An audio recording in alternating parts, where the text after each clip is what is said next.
morning. So, it's already 12 in the morning na. So, ngayon ituro ko sa inyo kung paano ba natin gamitin yung Google Drive. Ang Google Drive kasi, ito na yun mostly na ginagamit ng client natin para restore or save nila yung mga datas nila sa online. Dito mo rin ma-access yung mga Google Docs, mga spreadsheet, tsaka yung parang slides, Google Slides. So, I think 85% or siguro 90% of sa mga clients natin ngayon ay hindi na gumagamit ng mga itong Microsoft Word, tsaka yung Microsoft na Excel, and may gumagamit din na mga PowerPoint pero hindi naman din kasi nga may tatawag na silang Canva, tsaka din meron din silang Google Slides. So, ngayon ituturo ko sa iyo kung paano ba gamitin tong Google Drive. So, para makuha mo yung Google Drive, you can select here, open mo yung Gmail mo kasi under siya sa Google. Then, i-click mo yung ito sa mga Google Apps, and then click mo tong Google Drive. Pag once ma-click mo na yan, ito na yung lalabas, guys. So, ito na yung Google Drive. So, para ma-access lahat ng mga data o lahat ng mga documents mo, nandito lahat mo makita. And if you want to, kung gusto mo makita yung mga Google Docs, mga spreadsheet, tsaka yung slides, pumunta ka lang dito. And then, ito yung Google Docs mo. Ito yung Google Sheets, and ito yung slides yung sinabi ko sa inyo, guys. Marami pa tong tools na ginagamit under sa Google. May mga maps, mga ito, Jamboard, mga Google Sites. Kasi nga, kasi may mga times na yung mga client natin, magpapadala sila ng mga spreadsheet. Like ito, pag i-open natin yan, ito yung lalabas sa atin. Hindi na sila gumagamit ng Excel kasi nga it's easier for them. It's easier for us mga freelancers and for them sa clients na to access everything under sa isang sa isang under sa Google Chrome or sa internet lang nila ma-access. So ito yung spreadsheet, and ito yung example ng Google Docs or Microsoft Word. Yan siya sa kung dati. Saan ba yun? Ito new, and then ito yung example ng Google Docs. Parang Microsoft Word din siya, pero ito direct online ka na.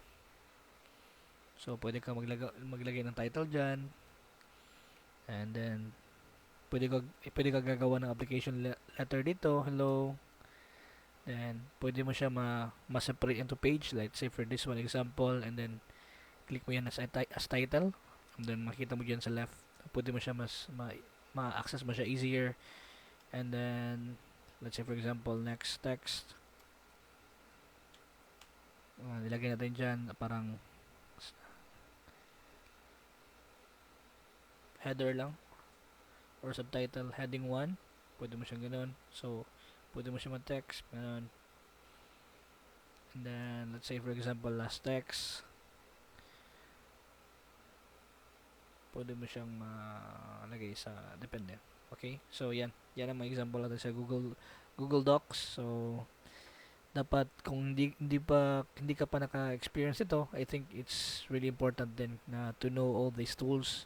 You can just again simply go to from your Gmail, 'di ba? Marunong kayong gumawa ng Gmail, pumunta kayo dito sa para mga apps, and then you can go to Google Drive. Yan ang mga example natin. And then kung gusto niyo naman pumunta sa spreadsheet or Excel to pag offline. I mean, Excel tong ginagamit. Ito parang yung luma sa online. Pero hindi na yan siya usually ginagamit ng mga clients natin ngayon.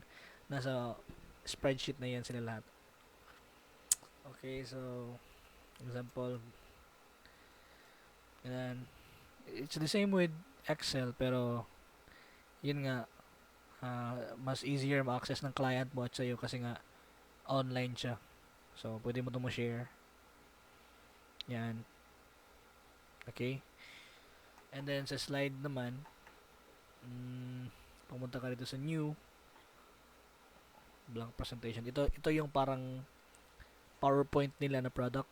So, parang kinopya lang din yung Microsoft na software.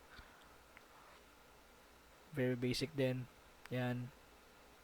And then, pwede ka makapresent. And then, pwede mo rin itong ma-share sa mga clients mo. So, ito lang talagang tatlo yung mga basic natin na dapat natin malaman sa start. Kasi nga, pag invite kayo ng client nyo na to work on like the spreadsheet, I mean the Google Docs, yung spreadsheet natin at saka yung Google Slides, dapat maging familiar na kayo. And then kung gusto niyo makita kung saan niyo makita yung mga spreadsheet or mga docs na naka-share sa inyo, pumunta lang kayo dito sa shared with me, and then makita niyo na diyan lahat ng mga list na binigay ng client niyo. And again, may 15 GB kayo na free nito guys. Sa akin, 6 years na ako, hindi ko pa naubos yung 15 GB ko. Kasi bagong email to eh. So, yeah, pwede ka rin bumili ng storage. Sa akin, bumili ako ng 200 GB sa isang account ko. But anyway, so yun lang guys, ata sa Google Doc, I mean sa Google Drive. So kung may questions kayo, just don't hesitate to ask me anything. So that's all for this video. So thank you for watching this video.